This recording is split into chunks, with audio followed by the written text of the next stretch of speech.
नमस्कार प्रेक्षकांनो, ठरलं तर मग या मालिकेच्या येणाऱ्या भागामध्ये जबरदस्त असा ट्विस्ट येणार आहे. तर प्रेक्षकांनो, इथे आता प्रिया लवकरच आपल्या प्लॅनमध्ये फसणार आहे.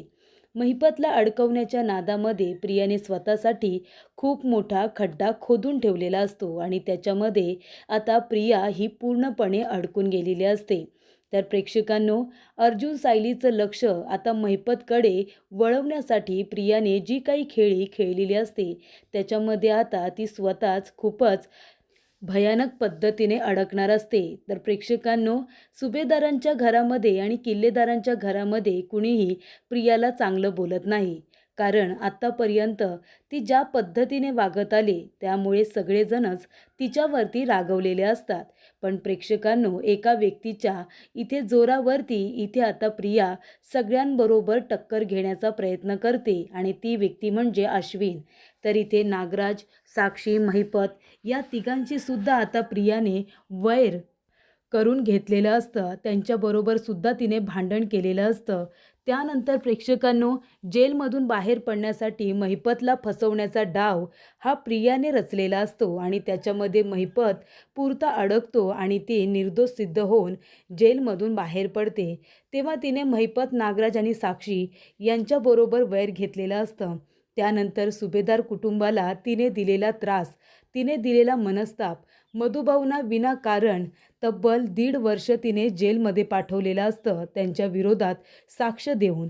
त्यानंतर मधुभाऊ जामिनावरती सुटतात, पण तब्बल 2.5 वर्ष विलास मर्डर केस ही चालू राहते फक्त प्रियाने दिलेल्या खोट्या साक्षामुळे. त्यानंतर प्रेक्षकांनो, ज्या किल्लेदार फॅमिलीने तिला इथे सांभाळलं, मुलगी म्हणून तिचा स्वीकार करत तिला हवं ते सगळं देण्याचा प्रयत्न केला, त्याच प्रतिमाच्या जीवावरती उठली.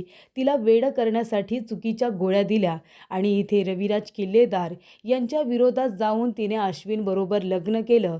तिने कधी त्यांना वडील म्हणून मानलंच नाही, कारण ते तिचे खरे आई वडील मुळातच नव्हते. त्यामुळे इथे प्रियाने आता सगळ्यांबरोबर इथे वैर घेतलेलं असतं. सगळेजण तिचा रागराग करत असतात, पण तरीसुद्धा ती सुभेदारांच्या घरामध्ये अजूनही टिकून आहे फक्त अश्विनमुळे. कारण अश्विनने तिची साथ कधीही सोडली नाही. अश्विन तिच्यावरती जीवापाड प्रेम करत असतो. त्यामुळे तिने कितीही चुका केल्या तरीसुद्धा त्या चुका नजरअंदाज करत, त्यांच्याकडे दुर्लक्ष करत तो सगळ्यांच्या समोर प्रियाचीच बाजू घेत असतो. त्यामुळे इथे प्रिया सुभेदारांच्या घरामध्ये टिकून आहे. पण प्रेक्षकांनो, आता इथे अश्विनच्या समोरसुद्धा प्रियाचं कारस्थान येणार आहे.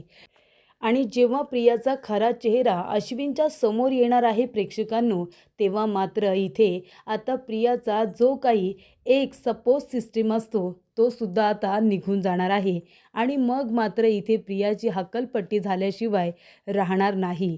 आणि जेव्हा इथे अश्विनच्या समोर प्रियाचा खरा चेहरा येतो तेव्हा अश्विनला आपली माणसं आठवतात आणि तो अर्जुन आणि सायली यांच्याकडे जाऊन आता प्रियाबद्दल बोलण्याचा प्रयत्न करतो आणि तो अर्जुनची साथ देतो. आणि इथे प्रियाचा खरा चेहरा नेमका काय आहे हे आता संपूर्ण जगासमोर आणण्यासाठी अर्जुन सायलीची मदतसुद्धा करतो. तर प्रेक्षकांनो, येणाऱ्या भागामध्ये इथे आता अश्विनच्या समोर प्रियाचा खरा चेहरा कसा काय येतो, तर प्रेक्षकांनो, प्रियाच्या मोबाईलवरती महिपतने चिडून आता फोन केलेला असतो. तेव्हा प्रेक्षकांनो, महिपतचं नाव हे प्रियाने आपल्या मोबाईल स्क्रीनवरती माही असं सेव्ह केलेलं असतं, जेणेकरून कुणालाही तिच्यावरती संशय येऊ नये. म्हणून इथे आता माहीचा सातत्याने फोन येत असल्यामुळे अश्विनने तो फोन उचललेला असतो आणि तेव्हा इथे महिपतचा आवाज आणि प्रियाला दिलेली धमकी ही जेव्हा आता अश्विन ऐकतो तेव्हा प्रेक्षकांनो, खऱ्या अर्थाने प्रियाचा खरा चेहरा अश्विनच्या समोर येतो. खूप मोठ्या सत्याचा उलगडा झालेला असतो. आणि त्यानंतर प्रेक्षकांनो, इथे आता अश्विनला सत्य समजल्यानंतर तो अर्जुनला सत्य सांगतो आणि त्याच्याबरोबर प्रियाचा पाठलाग करतो. आणि जेव्हा प्रिया महिपतला भेटण्यासाठी त्याच्या घरी जाते, तिथे गेल्यानंतर आता महिपत आणि प्रिया या दोघांमधलं बोलणं इथे आता अश्विन आणि अर्जुन यांनी ऐकलेलं असतं आणि तेव्हा त्यांच्या कारस्थानाचा खूप मोठा उलगडा त्यांच्यासमोर झालेला असतो. आणि त्यामुळे प्रेक्षकांनो आत्तापर्यंत प्रियाची बाजू घेऊन संपूर्ण घराच्या जवळ भांडणारा अश्विन भानावरती आलेला असतो. प्रियावरती विश्वास ठेवून आपण किती मोठी घोड चूक केले याची जाणीव आता अश्विनला झालेली असते आणि त्यानंतर प्रेक्षकांनो अश्विनने टोकाचा निर्णय हा आता प्रियाच्या बाबतीत घेतलेला असतो. तर प्रेक्षकांनो येणाऱ्या भागामध्ये कशा पद्धतीने या गोष्टी पुढे घडत जातात आपण सविस्तरपणे बघूया. तर प्रेक्षकांनो आपण बघितलं की इथे आता अश्विन सतत प्रियाची बाजू घेत असतो. घरातल्या लोकांना उलटसुलट बोलत असतो की मी घरामध्ये नसताना माझ्या बायकोला घरातून बाहेर काढण्याची धमकी देत असता का? मला तुमचं हे वागणं अजिबात पटत नाही. आणि तेव्हा प्रेक्षकांनो अश्विन म्हणत असतो की हे घर आमचंसुद्धा आहे. या घरामध्ये माझी बायको तुम्हाला सहन होत नाही ना? पण काहीही झालं तरीसुद्धा आम्ही इथेच राहणार आणि माझ्या बायकोला कुणीही वाईट साईड बोलण्याचा प्रयत्नसुद्धा करू नका, असं अश्विन सातत्यानेच आपल्या घरच्या लोकांना सांगत असतो. आणि जेव्हा प्रियाची बाजू घेण्याची वेळ येते तेव्हा अश्विनला आपला सख्खा भाऊ दिसत नाही, आपली मोठी वहिनी दिसत नाही, आपली बहीणसुद्धा दिसत नाही आणि महत्त्वाची गोष्ट म्हणजे पूर्णाजी, त्याचबरोबर कल्पना आणि इथे प्रताप काका यांचीसुद्धा तो हयगय करत नाही. तो सगळ्यांबरोबर इथे भांडायला तत्पर असतो. तर इथे प्रिया चूक आहे की बरोबर हे न बघता तो समोरच्या व्यक्तीला ब्लेम करून मोकळा होत असतो आणि ही गोष्ट कुठेतरी सगळ्यांनाच खटकत असते. पण सगळेजण एवढंच म्हणत असतात की अश्विनचा आपल्या बायकोवरती आंधळा विश्वास आहे आणि तेवढंच जीवापाड प्रेम आणि म्हणूनच प्रिया त्याच्या या स्वभावाचा गैरफायदा सातत्याने घेत असते आपल्या चुका लपवण्यासाठी आणि सुभेदार किल्लेदार यांच्या विरोधात त्याला उभं करण्यासाठी. पण प्रेक्षकांनो इथे आता प्रियाच्या पापाचा घडा पूर्णपणे भरून गेलेला आहे आणि त्यामुळेच जेव्हा प्रिया आता इथे बाथरूममध्ये गेलेली असते तेव्हा इथे प्रियाचा फोन बाहेर तिच्या रूममध्ये चार्जिंगला असतो. आणि तेव्हा प्रेक्षकांनो अर्जुन आणि सायली हे दोघे जण महिपतला इथे घाबरवण्याचा आपला प्रयत्न सुरूच ठेवतात. आणि तेव्हा इथे अर्जुन आणि सायलीने केलेला महिपतला फोन हा धमकीचा फोन जेव्हा आता महिपत ऐकतो त्याच्यामध्ये सायली म्हणालेली असते की महिपत मी बोलते तुझा बाप. आणि तेव्हा जो काही महिपतला राग आलेला असतो त्यामुळे तर महिपतच्या पायाखालची जमीनच सरकलेली असते. तो भयंकर चिडलेला असतो. 22 वर्षांपूर्वी झालेल्या अपघाताबद्दल मला आता धमकी कोण देतंय आणि कोण मला वारंवार फोन करतंय याचा विचार इथे आता महिपत करत असतो. फक्त त्याला संशय आलेला असतो तो म्हणजे प्रियावरती. त्याला असं वाटत असतं की या सगळ्याच्या मागे ना ती प्रिया आहे, कारण तिच्या आईवडिलांना आपण सुभेदारांच्या घरी आणलं होतं ना, ती आता आपल्याकडून कदाचित बदला घेत असेल. कारण 22 वर्षांपूर्वी जो काही अपघात झाला होता त्याबद्दल कुणाला काहीच माहिती नाही आहे आणि आता किती वर्ष झाली, खूप वर्ष झाली कुणाला काही माहितीसुद्धा नव्हतं. मग आत्ताच ही गोष्ट का बाहेर पडली? तर ही गोष्ट त्या चुचुंद्रीला माहिती आहे ना. तेव्हा नागराज म्हणत असतो अरे पण ती असं का करेल? महिपत म्हणतो आपल्याला त्रास द्यायला. आपण तिच्याकडून तो व्हिडिओ मागतोय ना, तिने जो व्हिडिओ केलाय तो आपण मागतोय म्हणून तिला राग आला असेल आणि म्हणून ती आपल्याला ब्लॅकमेल करण्याचा प्रयत्न करते. आणि तसंही मी तिला धमकी दिली ना की मी तिला सोडणार नाही म्हणून. माझ्या बंदुकीतल्या पहिल्या गोळीवरती तिचं नाव आहे हे तिला माहिती आहे म्हणून ती मला आता ब्लॅकमेल करत असेल अशा पद्धतीने. तेव्हा प्रेक्षकांनो इथे आता नागराज म्हणतो मग आपण काय करायचं? तिच्याबरोबर बोललं पाहिजे. तिला लवकरात लवकर इकडे बोलावून घे. त्या सुभेदारांच्या घरी मी गेल्यानंतर सगळ्यांचं लक्ष त्या प्रियाकडे असतं, त्यामुळे तिथे जाऊन काही बोलता येणार नाही. तेव्हा आपण एक काम करूया, तिलाच इथे लवकरात लवकर बोलावून घे. तेव्हा प्रेक्षकांनो इथे आता महिपत म्हणत असतो की आधी आपण एक काम करूया, या नंबरवरून जो फोन आला आहे ना ते लोकेशन आपण चेक करूया की फोन कुठून आलेला आहे. तेव्हा इथे आता एका एक्सपर्टला बोलवलं जातं आणि तो नंबर ते लोकेशन चेक केलं जातं. तेव्हा महिपत विचारतो की हा मला आता जो फोन आलेला आहे तो कुठल्या ठिकाणाहून आला आहे ते मला सांगायचं आत्ताच्या आत्ता. तेव्हा इथे ज्या एरियाचं नाव घेतलं जातं तो एरिया अर्जुनचाच असतो आणि जी दिशा दाखवली जाते ते घर म्हणजे अर्जुन सुभेदाराचंच असतं. मग त्या घरामध्ये कोण राहतं?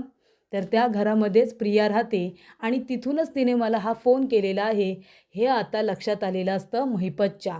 तेव्हा महिपत आता वारंवार प्रियाला फोन करत असतो, वारंवार फोन करत असतो. पण प्रिया आता रूममध्ये नसते. ती इथे बाथरूममध्ये गेल्यामुळे आता फोन बाहेरच राहिलेला असतो. आणि तेव्हा प्रेक्षकांनो, तिला आता रिंगचा आवाजसुद्धा जात नाही. तेव्हा इथे अश्विन म्हणत असतो, "तन्वी, अगं फोन आहे तुझा." पण प्रियाला काही आवाज जात नसतो. आणि तेव्हा प्रेक्षकांनो, अश्विन बघतो कोण एवढं सारखं-सारखं फोन करतंय, तर माही फोन करत असते. अश्विनला वाटतं की माही ही तीच मुलगी आहे, जी प्रियाची मैत्रीण आहे आणि जी क्लासेसला वगैरे कॉलेजमध्ये तिच्याबरोबर असायची. कारण प्रियानेच तशी माहीची ओळख करून दिलेली असते.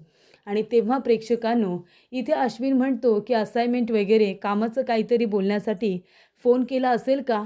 आणि म्हणून इथे अश्विन माहीचा फोन उचलून कानाला लावणार. तेवढ्यातच महिपत म्हणतो, "काय गं ए चुचुंद्रे, तुला फोन उचलता येत नाही का गं? महिपत शिखरेचा फोन उचलायला तुला भीती वाटते की लाज वाटते? मग मला चिठ्ठ्या वगैरे पाठवायला, धमकीचे पत्र पाठवायला तुला लाज नाही वाटत का गं चुचुंद्रे? आत्ताच्या आत्ता घरी यायचं आणि नाही आलीस ना, तर त्या सुभेदारांच्या इथे येऊन आत्ता तमाशा करेन. कळलं का तुला? ए चुचुंद्रे, लवकरात लवकर घरी ये. तोंडातून एक शब्दसुद्धा काढायचा नाही. आणि मला जमणार नाही, मला येता आलं नाही, मला कारणं द्यायची नाही. आत्ताच्या आत्ता निघून ये माझ्या घरी." असं महिपतने आता डिरेक्टली प्रियाला सांगितलेलं असतं. तेव्हा अश्विनसुद्धा महिपतचा आवाज ऐकून शॉक होतो. तो इथे महिपतचं सगळं बोलणं ऐकून घेतो. आणि इथे प्रियाला आता महिपतने खूपच जास्त बडबड केलेली असते. तिची संपूर्णपणे जणू काही लायकीच काढलेली असते. तेव्हा अश्विन म्हणतो, "हे सगळं काय आहे?" म्हणजे इथे तन्वी तर म्हणत होती की तिचा आता त्या महिपतबरोबर काही संबंध नाही आहे म्हणून. मग तरीसुद्धा त्या महिपतने तिला असा फोन का केला असेल? आणि कुठले धमकीचे पत्र इथे आता तन्वी त्याला पाठवते? नक्की काय चाललं हे सगळं? याचा अर्थ घरातले सगळेजण जे काही बोलत आहेत ते खरं आहे का? म्हणजे इथे प्रिया खरोखर चुकीची वागते आणि मलाच ते दिसत नाही आहे. तेव्हा अश्विन म्हणतो, "काय करू काही कळत नाही आहे. याबद्दल दादाशी बोललं पाहिजे." आणि तेव्हा प्रेक्षकांनो, अश्विन आता राग रुसवा बाजूला ठेवतो आणि जाऊन आता अर्जुनची भेट घेतो. आणि अर्जुनला म्हणत असतो की मला तुला काहीतरी महत्त्वाचं सांगायचं आहे. तर इथे तन्वीच्या फोनवरती महिपतचा फोन आला होता आणि त्याने तिला धमकी दिलेली आहे की लवकरात लवकर घरी यायचं म्हणून. आणि जर नाही आलीस तर आपल्या घरी येऊन तो तमाशा करणार आहे. तेव्हा अर्जुन म्हणतो की ठीक आहे, आत्ताच्या आता आपण महिपतच्या घराच्या बाहेर जाऊन थांबूया. आता तन्वी त्याला भेटायला जाते का हे आपण बघूया. तेव्हा प्रेक्षकांनो, इथे आता महिपतचा फोन आधी मी उचललेला, पण नंतरला मी एक शब्द न बोलता फोन ठेवून दिलेला आहे. पण मी तन्वीला सांगितलं की माहीचा फोन आला होता, पण आवाजच आला नाही, असं मी तिला मुद्दामून सांगितलं जेणेकरून महिपतचा मेसेज तिला मिळायला पाहिजे. तेव्हा इथे प्रियाने जरूर त्याला फोन केला असेल, असं इथे अश्विन आता अर्जुनला सांगतो. आणि तेव्हा प्रेक्षकांनो, दोघेही भाऊ महिपतच्या घराच्या बाहेर जाऊन थांबलेले असतात. आणि तेवढ्यातच प्रिया आपली गाडी घेऊन महिपतच्या घरी पोचलेली असते. कारण फोन केल्यानंतर महिपतने प्रियाला जबरदस्त धमकी दिलेली असते.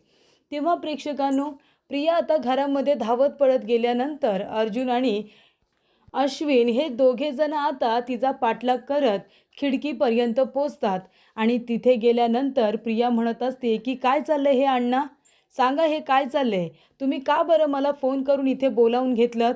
मी इथे येते ही गोष्ट जर कुणाला कळली तर काय होईल तुम्हाला कळतंय का? तेव्हा महिपत म्हणतो, "हे चुचुंद्री, जास्त बोलायचं नाही, कळलं ना? ह्या चिठ्ठीचा अर्थ काय होतो? 22 वर्षांपूर्वी जे काही घडलंय हे फक्त तुला, मला आणि नागराज शेठला माहिती आहे. मग तू मला हे धमकीचे पत्र पाठवून काय सिद्ध करण्याचा प्रयत्न करतेस? घाबरवतेस मला?" तेव्हा प्रिया म्हणते, "अहो अण्णा, काय झाले तुम्हाला? मी असं काहीही केलेलं नाही आहे, कळते का तुम्हाला? मी कशाला तुम्हाला धमकीचे पत्र पाठवू?" तेव्हा प्रेक्षकांनो, इथे आता एक गोष्ट स्पष्ट झालेली असते की या सगळ्या प्रकरणाच्या मुळाशी महिपत आहे आणि अजून एक व्यक्ती आहे. पण प्रेक्षकांनो, अर्जुन आणि अश्विनच्या समोर एक सत्य आलेलं असतं की महिपत 22 वर्षांपूर्वी झालेल्या अपघाताशी त्याचा संबंध आहे. त्याने हे सगळं घडून आणले आणि त्याबद्दल प्रियालासुद्धा माहिती आहे, पण ती आता सत्य लपवून ठेवते. तर अशा पद्धतीने प्रेक्षकांनो, इथे आता महिपत आणि प्रिया त्याचबरोबर नागराज हे तिघेही जर या सगळ्या अपघाताच्या मुळाशी आहेत ही गोष्ट अश्विनला सुद्धा कळते. तो आपल्या डोळ्याने बघतो, कानाने ऐकतो आणि त्यामुळे प्रेक्षकांनो इथे आता प्रियाचा खरा चेहरा अश्विनच्या समोर आलेला असतो. तो म्हणतो की दादा मला माफ कर.